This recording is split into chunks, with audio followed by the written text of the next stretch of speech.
What is going on, guys? Welcome back to Ultimate Spider-Man issue 46, and if you guys are just joining us all these issues later, we are on a mission to review every single Ultimate Spider-Man comic from issue 1 all the way up to issue 133 and beyond. And of course, right now we are on issue 46, so this issue is primarily going to be focusing on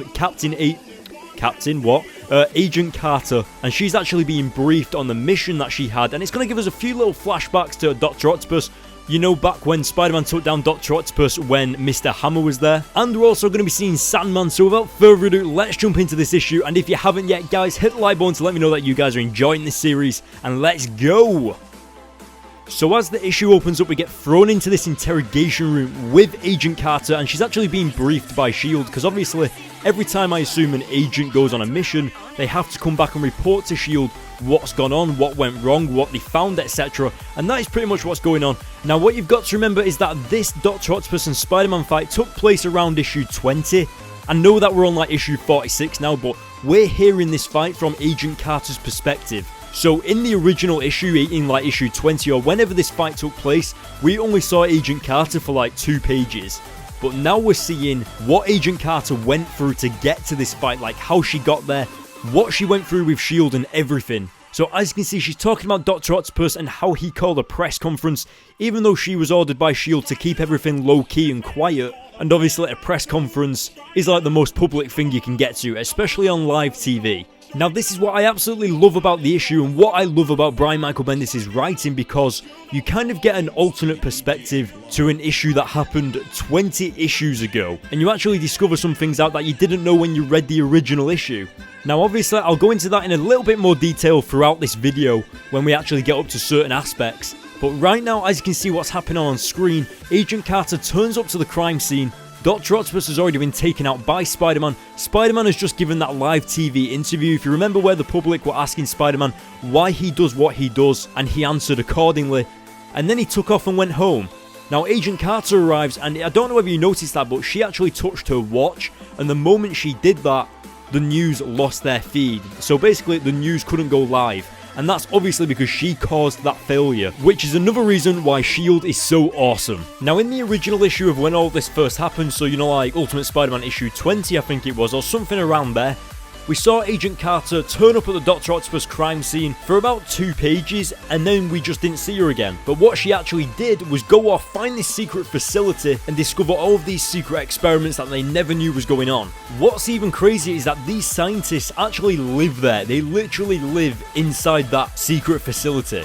So that just kind of suggests and shows you just how dedicated these scientists are and just how secretive they are with their experiments. And that is when we get the discovery of the Ultimate Universe's Sandman. So yes, that is Flint Marko sat in that cell, and he's the product of an experimentation to turn his DNA into sand. Now obviously Agent Carter doesn't have any reason to think that Sandman is violent or anything along those lines. He doesn't even speak, but I think it was a little bit careless of her to just walk straight into that cell, knowing that he's been experimented on, not knowing how stable he is mentally or anything along those lines, and of course it backfires in her face when Sandman just unleashes hell upon her. Now I was rather surprised that she did this, and I was rather surprised that she was this stupid to do this, especially because we discover at the beginning of the issue that she's been working for S.H.I.E.L.D. for 6 years. So she's well experienced in this area, yet she just forgets all of that and just walks straight into the room anyway. So this of course leads to Sandman's escape, and that's not a good thing, especially for Agent Carter,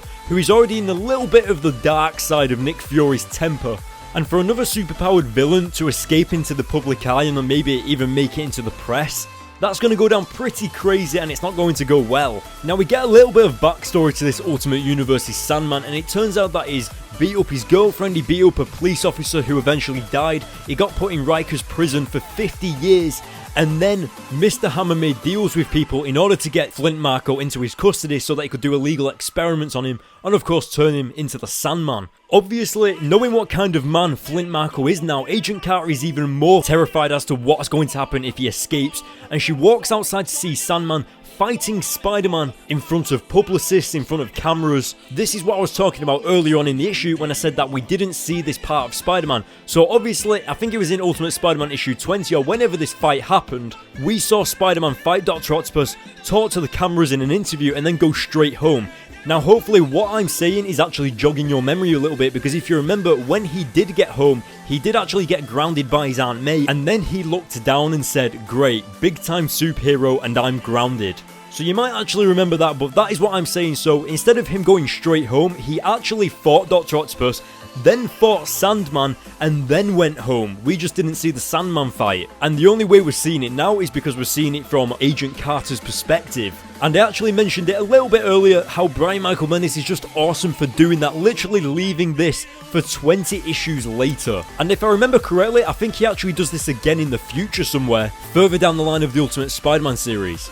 But anyway, so moving on throughout the issue, you can see that Sandman was taking everyone out. He took Spider-Man out, he took Agent Carter out, he took the rest of the S.H.I.E.L.D. agents out, until Spider-Man puts 2 and 2 together and realizes that he can use water to his advantage, and he actually sprays a jet wash of water straight at Sandman, using the water provided by the fire service, and just obliterates Sandman's body. So one thing that I actually forgot to mention was Spider-Man isn't quite used to this. This is the first time that Spider-Man has dealt with a superpower such as turning yourself into sand. Obviously, he's been up against Electro, he's been up against Green Goblin, and he's been up against Dr. Octopus, who doesn't really have powers, he kind of just has metal arms on his body. This is the first time Spider-Man has technically been up against someone like this, and it's pretty petrifying for him. Especially when you see Sandman scary as hell like that.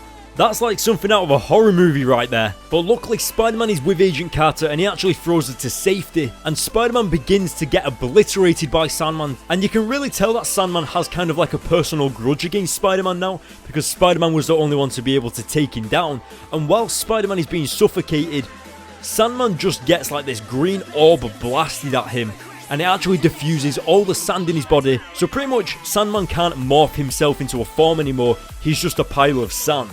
However, that will only hold him for 10 minutes, so S.H.I.E.L.D. have to hurry up and contain him before he gets back up. Now, I absolutely love the humour around, you know, just the entire issue with the scientist. Like, he's basically being read his rights and he kind of just says, yeah, I know. Like, he's kind of just accepting that he's got to go to jail, which I thought was just brilliant. And something that we can't forget is that now Spider-Man has saved Agent Carter, she kind of owes him one. But she kind of knows that Spider-Man is a hero at the minute, and she's even saying here that Nick Fury told her not to bring Spider-Man in for a reason that she doesn't know. Now, that is the end of the issue, but it also says in the bottom right corner there, continued in the Ultimate 6 issue 1. Now, I'm not going to be reviewing that yet, but I will review that sometime in the future, maybe after we've reviewed all these Ultimate Spider-Man comics. But obviously the Ultimate 6 will probably focus around like Agent Carter and where she goes from this issue, and probably something to do with maybe the Avengers or something along those lines. But yeah, so I will review that sometime in the future after I reviewed all these Ultimate Spider-Man comics. But guys, more importantly, what did you think of this issue? I've already said what I thought of it. I thought it was incredible just how Brian Michael Bendis brought that back. 20 issues back down to that fight was just brilliant, and I'm going to be giving this issue a 9 out of 10. I'm going to be honest with you, I wasn't really looking forward to this review just because at a slight glance this issue kind of looks a little bit boring because it's just Agent Carter sat in a chair being interrogated.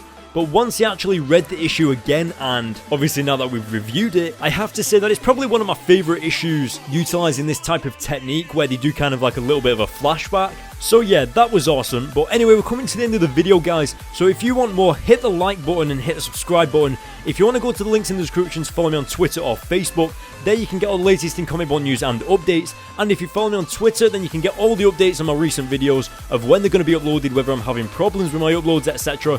And of course, if you want to know what I'm doing in my free time and I'm not editing these videos, then you can go to the links in the description and hit the follow button on my Instagram to see that. So yeah, guys, for more, hit the subscribe button, hit the like button on this video, and I will see you all later.